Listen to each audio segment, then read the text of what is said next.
What I wrote on is the article published in New York Times, June 18th, 2013, by David Brooks, Beyond the Brain.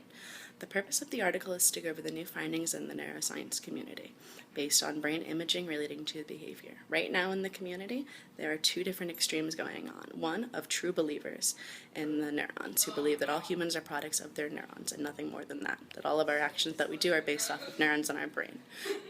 And then the other extreme going on right now in the community is the people that believe in the brain scanning, that they tour the local circuit communities of conferences going on about how the brain imaging is related directly to someone's behavior. So they will show an image of a brain image and show that that will influence one person to vote in a political party over another.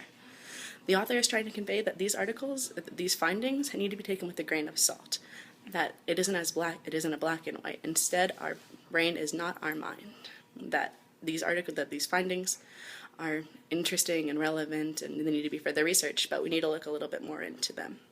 What I learned through this paper is that the new findings in the neuroscience community. I'm not very involved in the neuroscience community very much. I have taken classes in the past and formed my own opinions, such as certain behaviors being a result of our brain, such as addiction.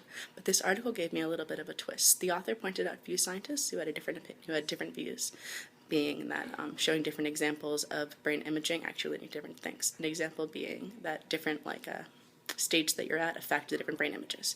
So ordering a glass of water is going to do a different brain image when you're thirsty, or when you're sober, or when you're intoxicated, or when you're tired or alert.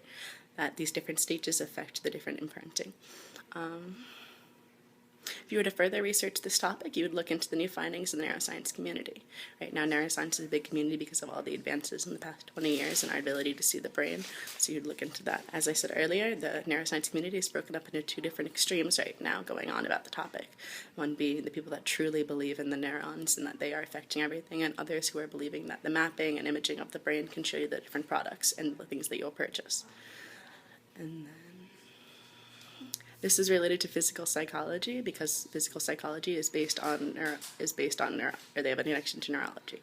So the two and two to go together. Physical psychology believes that the brain has an impact on your behaviors, and this topic is exactly addressing that subject. It's going into the subject and showing the extremes in the community, and showing the extremes in the community, and the author is pointing out a little bit of differences, showing that it shouldn't be taken so extremely, and instead that our brain is not our mind.